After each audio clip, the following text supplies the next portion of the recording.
কাছে বাজার করতে দিই, সেই দাদার কাছে বাজার করতে দিয়েছিলাম। দেখো এখানে ফুল 250 টাকার বাজার, সবজির দাম কিছুটা একটু কমেছে। তো এখানে আমি বাটা মাছ কিনতে দিয়েছিলাম, বাটা মাছ হয়েছে বড় বড় হয়েছে বাটা মাছ। তো এই সাইজের বাটা মাছটাই আমি আস্তে করে বেশিরভাগ রান্না করি। ছেলে তো বাটা মাছ খায় না, যেহেতু মেয়ে আছে আমার কাছে, তো মেয়ে আর আমিই খাবো। মা, একটা মির্গি মাছ না, 3টেই বাটা হয়েছে, 3টে বাটা মাছ। ছেলের জন্য আবার আলাদা করে ডিম রান্না করতে হবে। আর এই যে কাঁচা টমেটো মেয়ের কাঁচা টমেটো খেতে ছিল, তো কাঁচা টমেটো পাওয়া গেছে, কাঁচা টমেটো নিয়ে আসা হয়েছে। সিম, তারপরে পালং শাক, বেগুনের দাম একটু কমেছে। বেগুন ছিল 80 টাকা কিলো, তো বেগুন এখন এসেছে 40 টাকা 50 টাকা কিলো এসছে। আর ফুলকপিটাও ছিল 120 টাকা কিলো, 120 টাকা থেকে সেই ফুলকপির দাম এখন এসছে 60 টাকা। তো এটা হচ্ছে আমার 30 টাকা নিয়েছে। আর ধনিয়া পাতা, এই যে ধনিয়া পাতা আজকে যেন 10 টাকার অনেকগুলাই দিয়েছে। আর একেবারে মানে 10 টাকা ধনিয়া পাতা কিনতে গেলে এই যে এই কটা দেয় ধনিয়া পাতা। আমি বলি যে বাবা, ধনিয়া পাতার এত দাম হয়ে গেছে। তাই এই হচ্ছে আমার আজকে রান্না বান্নার আইটেম। তো আমি এবার মাছগুলো কেটে বেছে পরিষ্কার করে ধুয়ে নেবো। আর এই যে সবজি, বুড়ি আজকে কি দি খাবি? টমেটো দি আর বাটা মাছ দিয়ে খাবো। আলু দেবো নাকি শুধু টমেটো? আচ্ছা, একটা আলু দিয়ে আর কাঁচা টমেটো দিয়ে আর বাটা মাছ দিয়ে করবো। আর ছেলের জন্য ডিম করব। আর এই যে পালং শাক, আলু বেগুন সিম দিয়ে একটা ঘ্যাট পালং শাক করবো। এই হচ্ছে আজকের আইটেম। তো বাটা মাছগুলোকে আমি কেটে ধুয়ে পরিষ্কার করে ভাজতে শুরু করে দিয়েছি। তো বাটা মাছগুলোকে আমি খুব ভালো করে লাল লাল করে ভেজে নেব। তো আমি বাটা মাছটার সঙ্গে রান্না করার জন্য আমি এখানে কাঁচা টমেটো আর আলু নিয়ে নিয়েছি। তো আমার বাটা মাছের এক পিঠ হয়ে গেছে, আমি এবার উল্টিয়ে আর এক পিঠ ভেজে নেব খুব ভালো করে।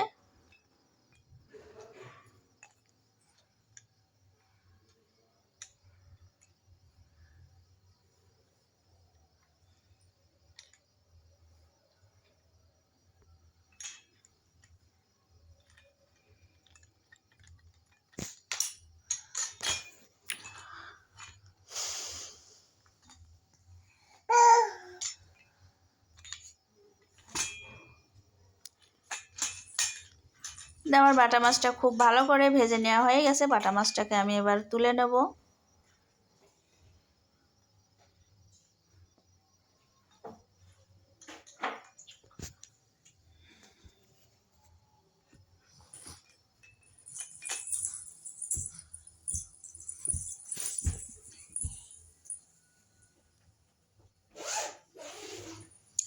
বাটা মাছটাকে আমি গোটা অথবা আস্ত রেখেছি। এইভাবেই রান্না করতে খুব ভালো লাগে আমার কাছে, তো আমি এইভাবেই রান্না করব। তা আমি যে কড়াই মাছটা ভাজলাম সেই কড়াই রান্না করব না, আমি কড়াইটা পাল্টিয়ে নিয়েছি। তো আমি মাছ ভাজা তেলের মধ্যে আলুগুলাকে ভেজে নেব। তো আলুগুলো আমার খুব ভালো করে ভেজে নেওয়া হয়ে গেছে, আলুগুলাকে আমি তুলে নিচ্ছি।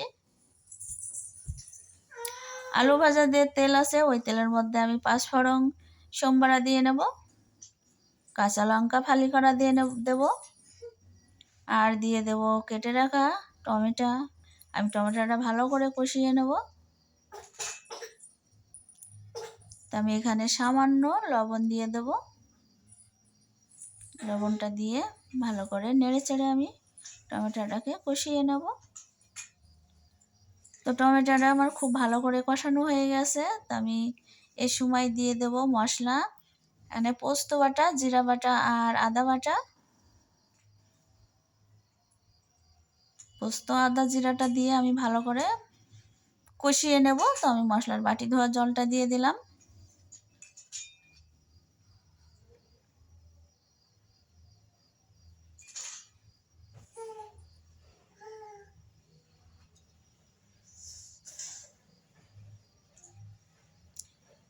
তো আমার খুব ভালো করে কষানো হয়ে গেছে, আমি দিয়ে দিলাম সামান্য লবণ আর সামান্য দিলাম হলুদের গুঁড়া, দিয়ে আরেকটু কষিয়ে নেব।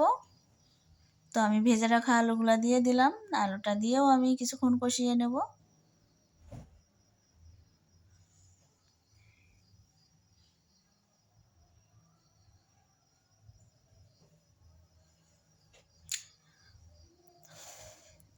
আমার খুব ভালো করে কষানো হয়ে গেছে। এবার আমি দিয়ে দেব ঝোলের জন্য জল।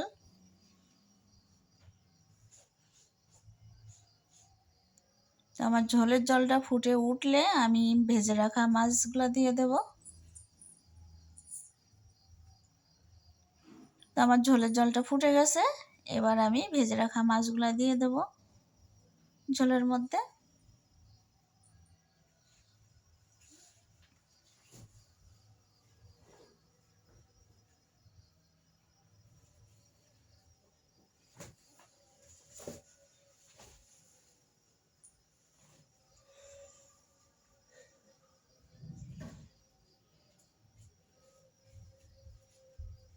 তো আমার বাটা মাছ টমেটো দিয়ে হয়ে গেছে, নামিয়ে নেব। তো এই যে আমি নামিয়ে নিয়েছি, আর বাকি তরকারিগুলো করে নেব। ছেলের জন্য ডিম রান্না করব, আর আমাদের আরেকটা তরকারি রান্না করব পালং শাকের ঘ্যাট। যে পালং শাকের তরকারিটা বসিয়ে দিয়েছি, আর এদিকে ডিমের তরকারিটাও করব। এই যে আমি ডিমগুলো ভেজে নেব। ডিমগুলো আমার ভাজা হয়ে গেছে। আমি ডিম ভাজা তেলের মধ্যে জিরা ফোড়ন দিয়ে দিলাম, আর এখানে আদা থেতো করা নিয়েছি, রসুন কয়েক কুচি কেটে নিয়েছি, আর পেঁয়াজ কুচানো, আর একটা ডালচিনি, একটা এলাচ, দুটা লং,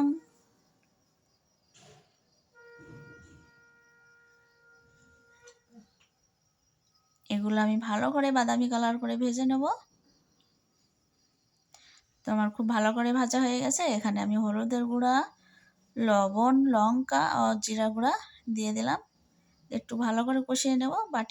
বাটি ধোয়া জলটা দিয়ে দিলাম। তোমার মশলাটা খুব ভালো করে কষানো হয়ে গেছে। আমি কিছুটা ঝোলের জন্য জল দিয়ে দেব।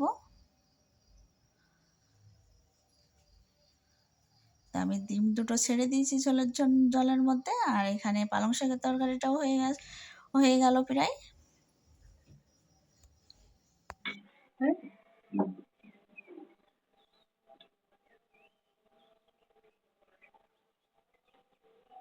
হ্যালো আমার মিষ্টি বন্ধুরা, কেমন আছো? আশা করি সবাই ভালো আছো, আমিও ভালো আছি। তো আমি এই যে খেতে বসে গেছি। এই যে পালং শাকের ঘ্যাট তুলে নিয়েছি, আর এই যে আমি যে বাটা মাছ কাঁচা টমেটো দিই পোস্ত দিয়ে রান্না করেছি সেটা, আর এই যে ছেলের এখানে ডিমের তরকারি আছে। তো আমি এখন খেতে বসে গেছি। তো না, আমি তরকারিটা তুলেই নিচ্ছি। তাহলে এই যে ঘ্যাট এখানে এই কারণ নেওয়া হয়ে গেছে। তা আমি এই যে তরকারিটা তুলে নিচ্ছি, একবারে তুলে নিয়েই খেতে বসে যাই। তো আমি একবারে তুলে নিচ্ছি পাতে।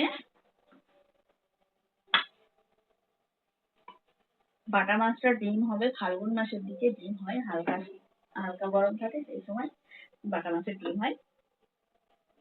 তো এই যে আমার মিষ্টি বন্ধুরা, আমি এটা খেতে বসে যাচ্ছি। তো আপনারা সবাই চলে আসুন, একসঙ্গে খাওয়া দাওয়া করি।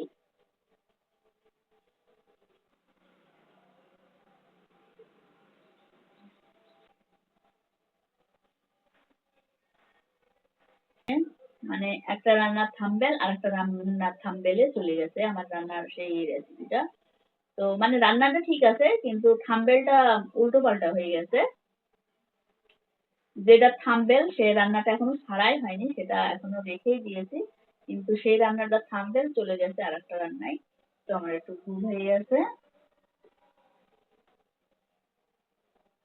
তো সরি।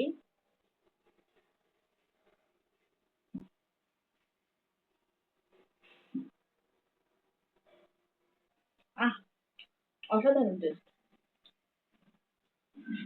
ইতল বিলের শীতল মাছ, লম্বা বিলের পাতা, কোন শহরে দেখে আসলাম ফলের আগায় পাতা। দেখো আমার মাছটা কত বড়। এই ভিডিওতেই বলেছি না, ছেলেটা খায় না সব রকমের মাছ, ছেলেটার জন্য খুব খারাপ লাগে যে খায় না। যে তখন দেখি যে খারাপ লাগে, তার জন্য ওই যে ডিমের তরকারি করেছি। কিন্তু ওই তরকারির মধ্যে ওই যে সবজি দেওয়া আছে, সেসব সবজিগুলো খাবে, ঝোল খাবে, কিন্তু মাছ খাবে না।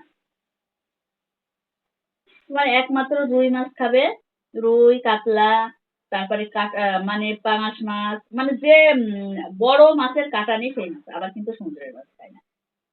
তোমার মিষ্টি বন্ধুরা সবাই ভালো থাকুন, সুস্থ থাকুন। কাঁটালা মাছ মানে এমনিতেও বাটা মাছে অনেক কাটা থাকে না, খেতে আমার অনেকটা টাইম লাগবে। তো আপনারা সবাই ভালো থাকুন, সুস্থ থাকুন। টাটা, বাই বন্ধুরা।